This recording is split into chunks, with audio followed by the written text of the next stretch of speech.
teacher discussing a school camping trip. First, you have some time to look at questions 1 to 5.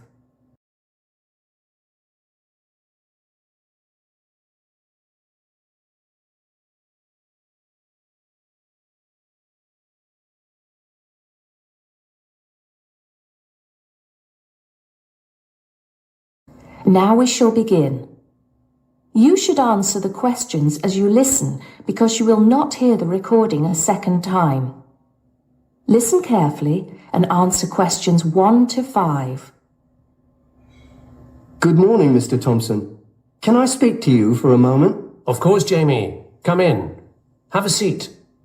I've just finished looking through the reports for this term. It looks like the pupils are doing very well. Yes, I think they are. It's all going fine.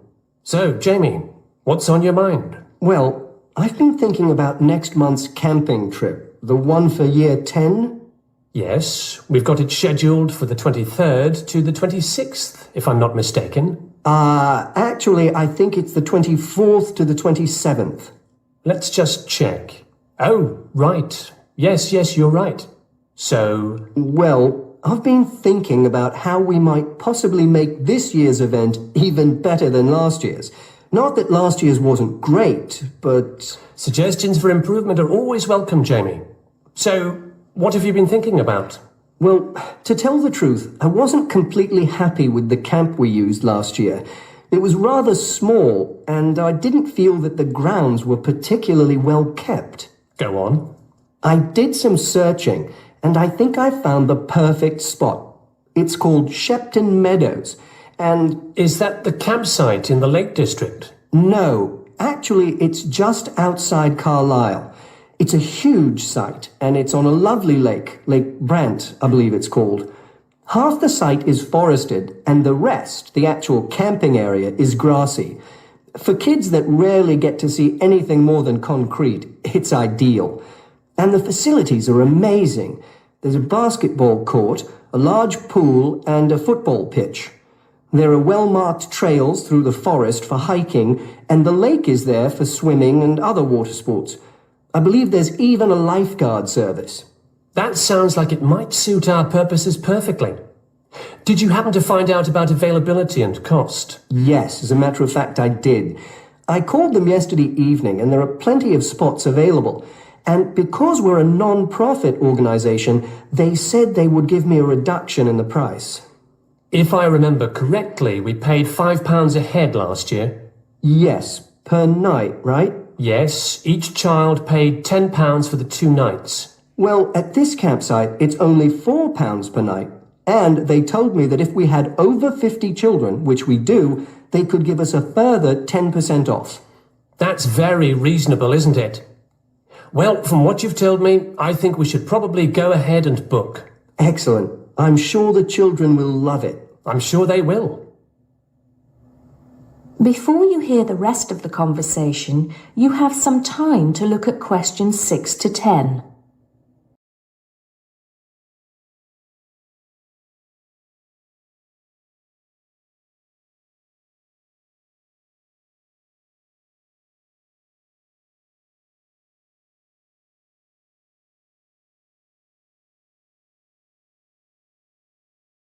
Now listen and answer questions 6 to 10. Now, Jamie, have you given any thought to an itinerary by any chance? As a matter of fact, I have. Wait 1 second. Yes, here it is. I've made a few notes. Okay, so, now, these are just ideas, of course. Yes, go on. Let's hear what you've got. Right. We time it so that we arrive at the camp around 7 on Friday evening. It'll still be light then, and we'll have plenty of time to set up camp and get ourselves settled in. At 8, we could have a barbecue, hamburgers and hot dogs, something that's nice and easy to prepare. And that children love. Yes. Then, lights out would be at 9:30, so the children will get a good night's sleep and be up bright and early at 7 on Saturday morning. Breakfast would be at 7:30, an hour's hiking from 8 till 9, and then a couple of hours at the lake. That would take us up to 11. I think that an hour of free time would then be in order.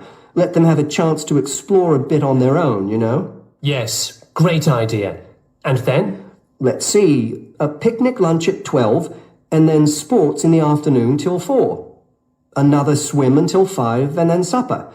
After clean-up, around 6:30, we could have a talk-back session, where the children get a chance to discuss their day and anything else they might have on their minds. Then a campfire and sing-along at 8, back to the tents at 9:30, and, well, that takes care of Saturday. Excellent, excellent. That would certainly keep them busy. What about Sunday? Sunday, right. As on Saturday, same wake-up and breakfast times, and then I thought we could go on a bit of a day trip.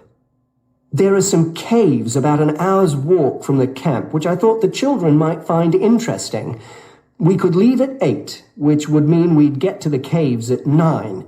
They could explore for a couple of hours, and we'd head back at 11. 12 o'clock would see us back at the meadows. An hour's swim, and then lunch at 1. Then we could have organized games in the afternoon until supper at 5. It would take us an hour to clean up our sites and pack up. We'd be on the buses at 6 and all set to head back into the city. Well now, you've certainly put a lot of thought into this, Jamie, and it's paid off. I think it sounds wonderful. I can't think of a thing that needs to be changed. Let's go for it. Brilliant. I'll get the itinerary printed up and put it up on the notice board this afternoon.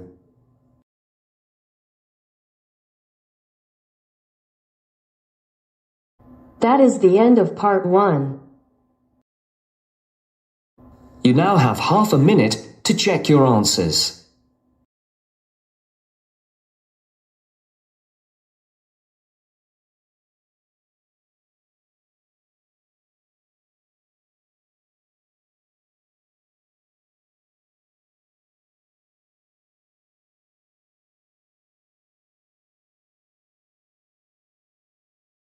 Now turns to part 2.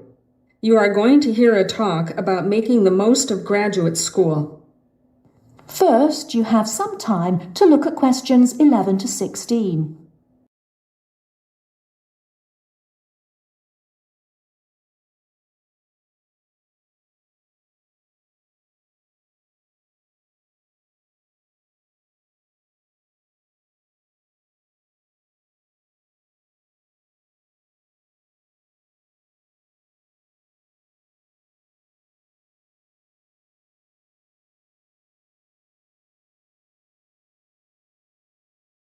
Now, listen carefully and answer questions 11 to 16. Entrance to the graduate school.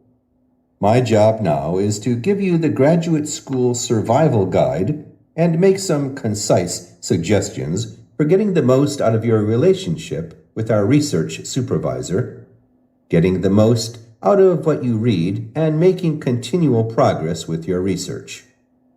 First, your relationship with your supervisor. This is fundamental. Meet regularly.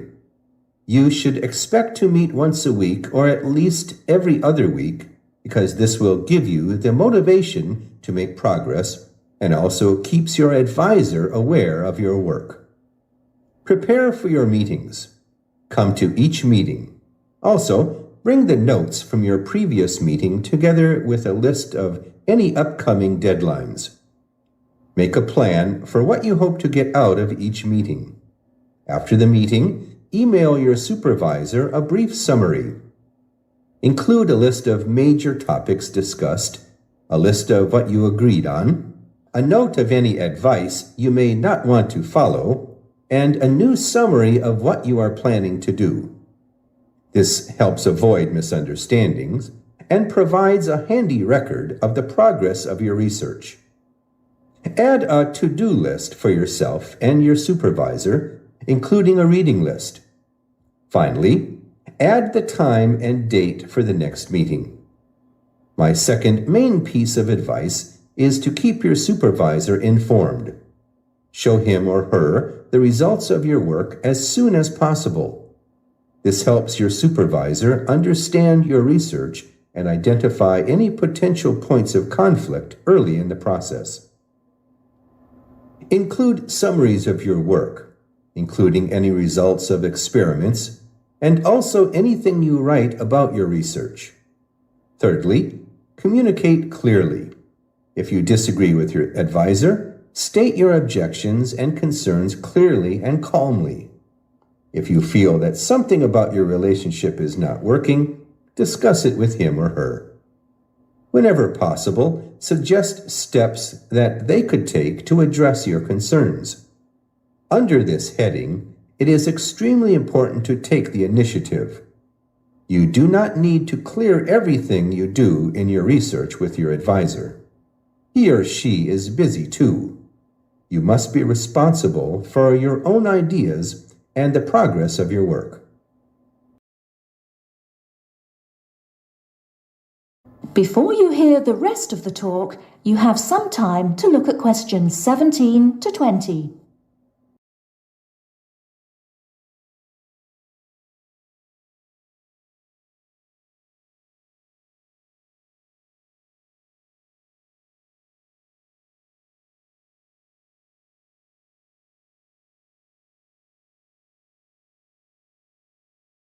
Now listen and answer questions 17 to 20.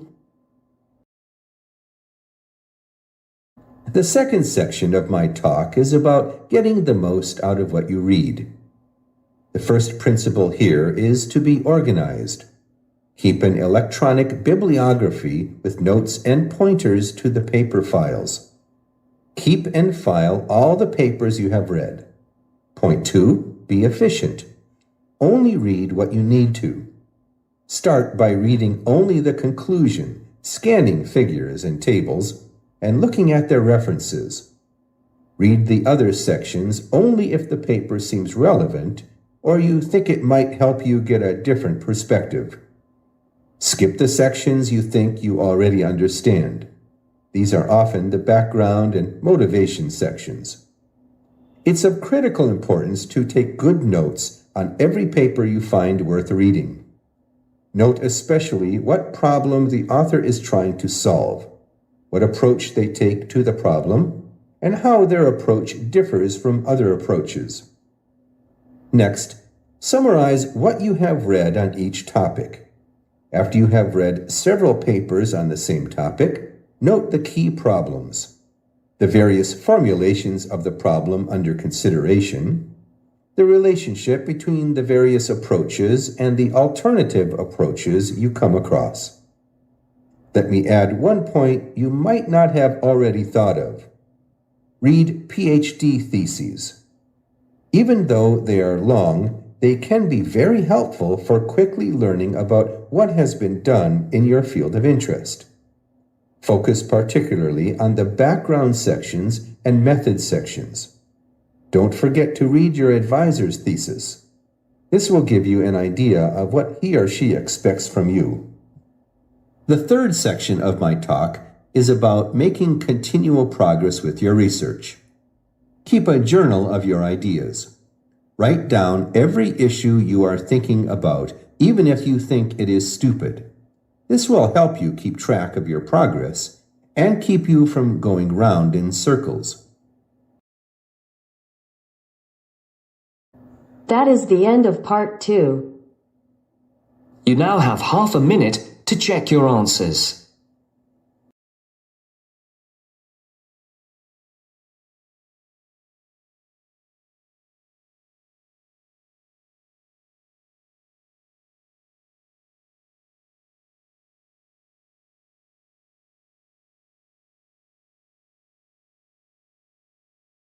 Now turns to part 3.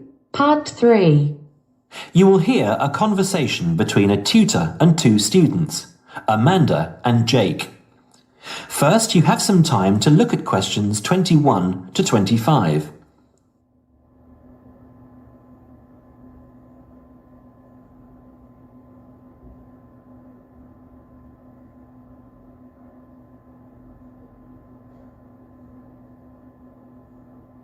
Now listen carefully and answer questions 21 to 25. So, Jake and Amanda, how did the project go? Very well, I think, Dr. Hinton. I certainly learned a lot and enjoyed myself at the same time. Me too. So, remind me, what was your project about? Basically, what makes successful people, let's call them top achievers, successful? Yes, how are they different from us? What do they do that other less successful people don't do? Interesting. And did you come to any conclusions? Quite a few, actually. Good. Share some with me then. Well, I'd always thought that a top achiever would be the sort of person who would bring work home every night and slave over it. But it appears not. Those types tend to peak early and then go into decline. They become addicted to work itself, with much less concern for results. We found that high achievers were certainly ready to work hard, but within strict limits. They knew how to relax, could leave their work at the office, prized close friends and family life, and spent a healthy amount of time with their children and friends. There's a lesson for us all there. Anyway, go on. It's also very important to choose a career which you enjoy, not just one that pays well or which assures you of a pension many years down the line. Surely that's important though, Amanda. Yes, I agree, but being happy in your work is far more important than anything else. Top achievers spend over 2/3 of their working hours on doing work they truly prefer and only 1/3 on disliked chores. They want internal satisfaction, not just external rewards such as pay rises and promotions. Before you hear the rest of the conversation, you have some time to look at questions 26 to 30.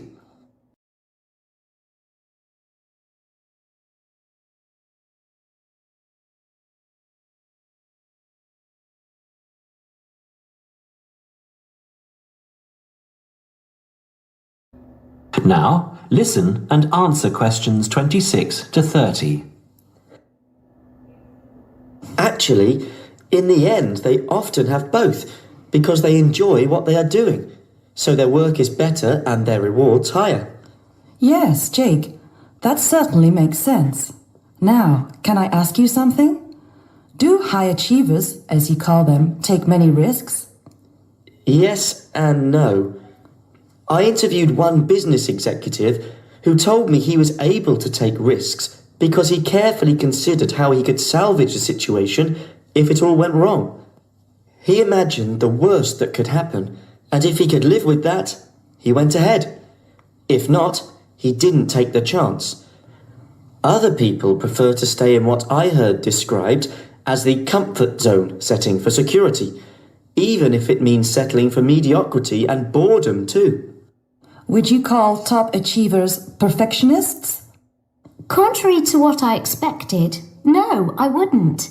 We came to the conclusion that a lot of ambitious and hard-working people are so obsessed with perfection that they actually turn out very little work. I happen to know a university teacher, a friend of my mother's, who has spent over 10 years preparing a study about a playwright. She is so worried that she has missed something, she still hasn't sent the manuscript to a publisher. Meanwhile, the playwright, who was at the height of his fame when the project began, has faded from public view. The woman's study, even if finally published, will interest few people. So, what has this got to do with top achievers? Well, top achievers are almost always free of the compulsion to be perfect. They don't think of their mistakes as failures. Instead, they learn from them, so they can do better next time. Well, would you call them competitive? High performers focus more on bettering their own previous efforts than on beating competitors. In fact, we came to the conclusion that worrying too much about competitors' abilities and possible superiority can be self-defeating. Yes, and we found that top achievers tend to be team players rather than loners. They recognise that groups can solve certain complicated problems better than individuals and are eager to let other people do part of the work. Yes, loners, who are often over-concerned about rivals, can't delegate important work or decision-making. Their performance is limited because they must do everything themselves. Well, it looks as if you two have done a thorough job and learned something into the bargain too. Now, there are just a couple of points I'd like to clarify with you. That is the end of part 3. You now have half a minute to check your answers.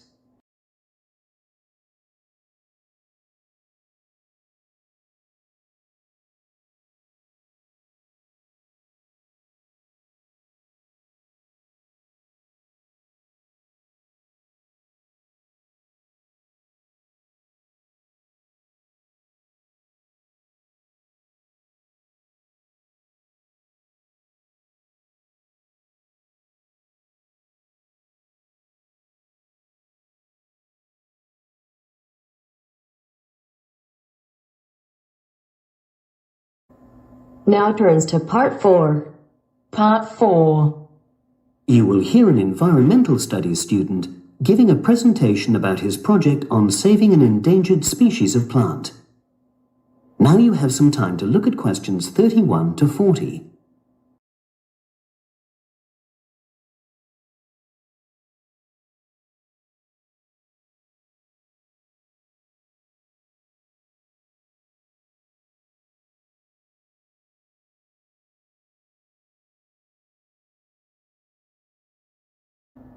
Now listen and answer questions 31 to 40. For my presentation, I'm going to summarise what I've found out about efforts to save one plant species, the juniper bush. It once flourished in Britain and throughout the world's temperate zones, but over the last few decades has declined considerably. Before I go on to explain the steps being taken to save it in England, let me start by looking at some background information and why the juniper has been so important in cultural as well as ecological terms, historically and in the present day. Firstly, I want to emphasise the fact that juniper is a very ancient plant. It has been discovered that it was actually amongst the first species of plants to establish itself in Britain in the period following the most recent Ice Age.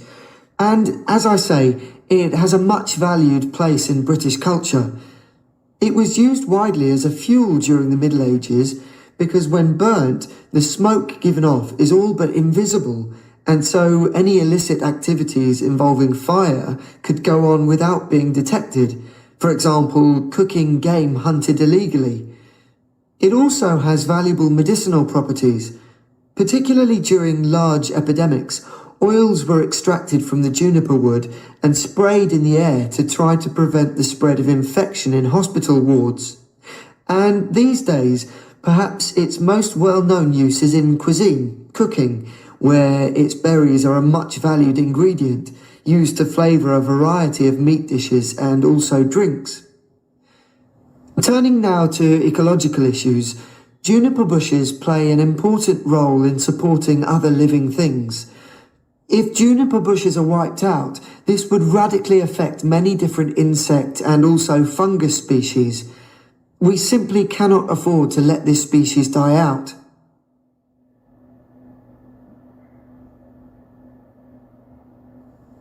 So, why is the juniper plant declining at such a rapid rate? Well, a survey conducted in the north and west of Britain in 2004 to 5 showed that a major problem is the fact that in present-day populations, ratios between the sexes are unbalanced, and without a proper mix of male and female, bushes don't get pollinated. Also, the survey found that in a lot of these populations, the plants are the same age, so this means that bushes grow old and start to die at similar times, leading to swift extinction of whole populations. Now, the charity Plant Life is trying to do something to halt the decline in juniper species. It's currently trying out 2 new major salvage techniques, this time focusing on lowland regions of England. The first thing it's trying is to provide shelters for the seedlings in areas where juniper populations are fairly well established. These, of course, are designed to help protect the plants at their most vulnerable stage. A further measure is that in areas where colonies have all but died out, numbers are being bolstered by the planting of cuttings which have been taken from healthy bushes elsewhere. Now, I hope I've given a clear picture of the problems facing this culturally and ecologically valuable plant, and of the measures being taken by plant life to tackle them. If anyone has any questions, I'd be happy. That is the end of part 4. You now have half a minute to check your answers.